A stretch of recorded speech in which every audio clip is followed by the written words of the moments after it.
What if I told you that America's most powerful weapon against Iran wasn't missiles or armies, but something far more devastating? And what if that same weapon is now teaching every country on Earth how to stop using the dollar? In December 2025, Iran's currency hit 1.4 million to the dollar. But here's the part they don't want you to know. While Iran's economy collapsed, they accidentally found something more dangerous than nuclear weapons. A way to survive without America's money. And now that secret is spreading. In December 2025, the Iranian rial hit 1.4 million to the dollar, 1,400,000. A currency so worthless that the government is now officially proposing to just delete 4 zeros, chop them off, pretend they never existed. But here's what they won't tell you in the press releases about redenomination and simplifying transactions. This isn't just about Iran's economy collapsing. This is about what happens when America turns money itself into a weapon, and then watches as that weapon accidentally shoots backwards. Because while Washington spent 2 decades designing the most sophisticated sanctions architecture in human history to suffocate Iran, something unexpected happened. They didn't just hurt Iran, they taught the entire world how to live without dollars. And now that lesson is spreading. Let's start with what actually happens when you get sanctioned by the United States. Most people think sanctions are like a trade embargo. You can't buy American goods. You can't sell to American companies. Simple. That's not how modern sanctions work. Modern sanctions are about the dollar. And the dollar isn't just America's currency. It's the world's operating system. Here's the uncomfortable truth. About 50% of all international transactions flow through systems dominated by dollars. When two companies in completely different countries trade with each other, they usually settle in dollars. When a Brazilian company buys oil from Saudi Arabia, the payment likely touches a dollar account somewhere. This happens because of something called correspondent banking. If you're a bank in Malaysia and you want to send money to a bank in Kenya, you both need accounts with a larger bank that handles dollar transactions, usually an American bank, or a European bank with American connections. That's the choke point. When the US Treasury designates an entity for sanctions, they're not just saying Americans can't trade with you. They're saying any bank anywhere in the world that processes this transaction through the dollar system risks losing access to that system. And losing access to dollars is a death sentence for international business. This is why cutting Iran off from SWIFT in 2012 was called the financial nuclear option. SWIFT isn't actually a payment system, it's a messaging service. Banks use it to communicate about transfers, but almost all of those messages involve dollars. When Iran got disconnected, they lost the ability to participate in normal international commerce.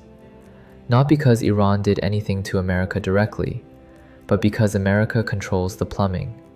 Now here's where it gets interesting. By 2025, the US has sanctioned over 875 Iranian entities, oil companies, banks, shipping companies, shadow banking networks, individual vessels, front companies in the UAE, refineries in China. In January 2025, Treasury announced they'd sanctioned more entities in a single year than ever before. They're designating new targets every single week, dozens at a time. And the sophistication is remarkable. They're tracking ship-to-ship oil transfers in the Strait of Malacca. They're monitoring front companies that change names every few months. They're sanctioning the commercial addresses in Hong Kong where multiple shell companies register. Maximum pressure, they call it. Which brings us to the obvious question. If the sanctions are this comprehensive, this sophisticated, this relentless, if America has spent billions of dollars building sanctions enforcement infrastructure, if they've weaponized the entire global financial system, then why is Iran still selling oil? China bought roughly 1.5 million barrels of Iranian oil per day in 2024. Not officially, of course. Chinese customs haven't reported any oil from Iran since July 2022. That number is 0 in the official statistics. But ship tracking data tells a different story. Tankers loading at Iranian ports, broadcasting fake location data, turning off their transponders mid-journey, conducting ship-to-ship transfers in Malaysian waters, arriving at ports in Shandong province where small independent refineries called teapots happily process sanctioned crude. And here's the beautiful irony.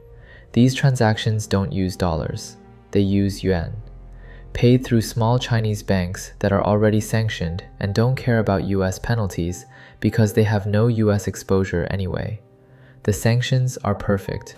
The enforcement is relentless. And yet 90% of Russia-Iran trade in 2024 was settled in rubles and rials. Almost all of China-Iran energy trade uses yuan, because when you exclude someone from SWIFT, they build their own messaging system. Russia did it. They call it SPFS. It now connects over 550 institutions across 24 countries. China built CIPS, the cross-border interbank payment system. In 2023, it processed $17 trillion worth of transactions. That's trillion with a T, up 27% from the previous year. India created special rupee Vostro accounts. These let foreign banks hold rupee-denominated accounts in India and settle bilateral trade without touching dollars. By 2024, at least 26 countries had set up these arrangements. The entire BRICS bloc, 10 countries now, is actively building payment systems that bypass the dollar. In 2024, 90% of trade within BRICS used local currencies. Now you might be thinking, so what? The dollar still dominates. These alternatives are small. You're right. The dollar still accounts for about 58% of global foreign exchange reserves, still handles 40% of trade invoicing, still denominated 70% of foreign currency debt. But watch the trend line. In 1960, the dollar was 90% of reserves. In 2000, it was 70%. In 2023, 45%, and falling. The Europeans, watching American sanctions weaponization, tried to build their own payment channel to trade with Iran during the nuclear deal. They called it Instex. It barely worked, but the fact that they tried tells you something. Even America's closest allies are quietly worried about dollar dependency. Because what the sanctions on Iran and then Russia made clear to every government on earth is this: the dollar system is not neutral infrastructure, it's American power. And that power can be turned on you at any moment for any reason Washington decides is in its national interest, which creates a very rational response: build alternatives. Now, while you still can. Let's talk about what the sanctions actually achieved. US officials estimated that by 2015, sanctions had made Iran's economy 15 to 20% smaller than it would have been otherwise. Cost them $160 billion in lost oil revenue. Iran's inflation in 2023 hit 42%. The rial has lost so much value that people stopped using it for everyday transactions. They use something called tomans instead. 1 toman equals 10 rials, because the zeros are too annoying to count. In December 2025, bazaar merchants in Tehran went on strike. Protests spread to multiple cities. The government deployed heavy security. The reformist president who promised sanctions relief through diplomacy is trapped between a supreme leader who refuses to negotiate and a population that's drowning economically. By every visible metric, maximum pressure worked. Iran is suffering. The economy is in shambles. The currency is worthless. And yet, Iran's oil exports hit a record in early 2024. Some estimates suggest they generated $70 billion in petroleum and petrochemical sales in 2023. China keeps buying. The shadow fleet keeps sailing. The front companies keep processing payments. Iran still supports Hezbollah, still develops missiles, still enriches uranium, still backs proxies across the Middle East.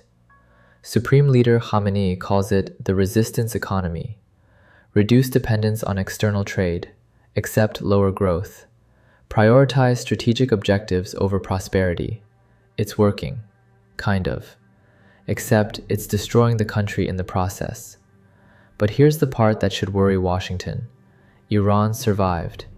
They found workarounds. They built alternatives. They demonstrated that you can lose access to the dollar system and still function as a state. Not thrive, not prosper, but function. And every country watching took notes. When Russia got hit with even harsher sanctions in 2022 after invading Ukraine, they had Iran's playbook ready. Shadow fleet, yuan payments, alternative messaging systems, commodity barter arrangements, the whole toolkit. Russia's economy shrank less than 2% in 2022. Analysts predicted collapse. It didn't happen.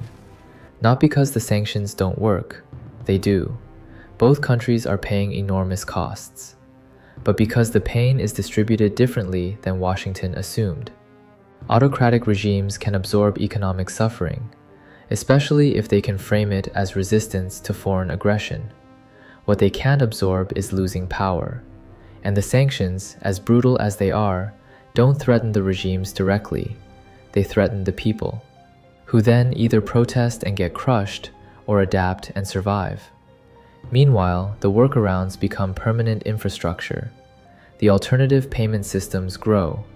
The non-dollar economy expands. Here's what nobody planned for. When you weaponize the global financial system, you make every country that uses that system vulnerable. Not just your enemies, everyone. Think about it from the perspective of a government in Southeast Asia, or Latin America, or Africa. You watch America freeze $300 billion of Russian central bank reserves in 2022. Not Russian oligarch yachts, not private accounts, central bank reserves. The money a country holds to stabilize its own currency and protect against economic shocks. Gone. Frozen. Inaccessible. The message is clear. Holding dollar reserves isn't just an economic decision, it's a political risk. Because if Washington decides you're on the wrong side of any issue, your reserves can be seized. So you diversify. Not because you're anti-American, but because you're pro-survival. India, despite being a US partner, is actively promoting rupee trade agreements. 26 countries and counting. Brazil made a currency swap deal with China to trade in yuan and rials. The entire Gulf Cooperation Council, America's closest allies in the Middle East, are quietly discussing contingency plans. Because they watched what happened to Iran and Russia and thought, we're one policy shift away from that being us. Even the Europeans, who largely supported sanctions on Russia, are nervous. Germany's financial regulator warned companies in March 2025 about doing business with Iran.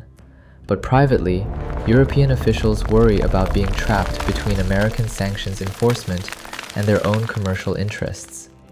The irony is thick. America designed the sanctions to isolate Iran and Russia, to cut them off from the global economy, to make them examples of what happens when you defy American interests. And it worked. Iran and Russia are isolated. But in the process, America made the entire rest of the world aware of their vulnerability, made them realize that access to the dollar system is contingent, that economic integration with the US is also economic dependency. And dependency creates resentment, even among allies. You're seeing it in the data. The yuan is now the 5th largest trading currency globally. BRICS nations are discussing a common currency. Bitcoin crossed $100,000 in late 2024, partly driven by Iranian and Russian adoption as a sanctions evasion tool. None of these alternatives are replacing the dollar tomorrow, or next year, or probably this decade, but they're growing. And every new workaround, every new payment channel, every new bilateral currency agreement chips away at dollar dominance. Not deliberately, not as some coordinated attack, just as rational actors responding to revealed risks. So where does this leave us? The Iranian rial is heading toward 2 million to the dollar. The government is debating whether to lop off 4 zeros or just abandon the currency entirely and start over. Protests continue. The economy is in free fall. Maximum pressure achieved maximum pain, but not maximum results. Iran still hasn't returned to nuclear negotiations on American terms, still hasn't stopped supporting regional proxies, still hasn't changed the fundamental behavior the sanctions were designed to change. Instead, they've demonstrated that a country can survive outside the dollar system. It's painful, it's expensive, it comes with enormous costs, but it's possible, and that possibility is arguably more dangerous to American interests than anything Iran has actually done. Because the real power of the dollar wasn't just economic. It was the assumption that there was no alternative. That if you wanted to participate in the global economy, you had to play by rules that ultimately flowed through American financial infrastructure. The sanctions on Iran and then Russia shattered that assumption, not intentionally, but irreversibly.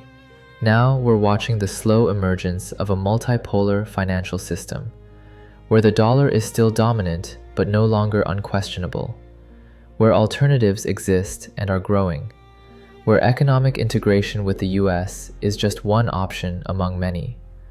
The question nobody in Washington wants to answer is this: was it worth it? Did punishing Iran justify accelerating the erosion of the dollar's global dominance? Did isolating Russia warrant teaching China how to build parallel financial infrastructure? Did maximum pressure achieve maximum strategic benefit, or did it just reveal the limits of financial coercion? The Iranian government might fall tomorrow, or it might survive another generation. Either way, the workarounds are here to stay.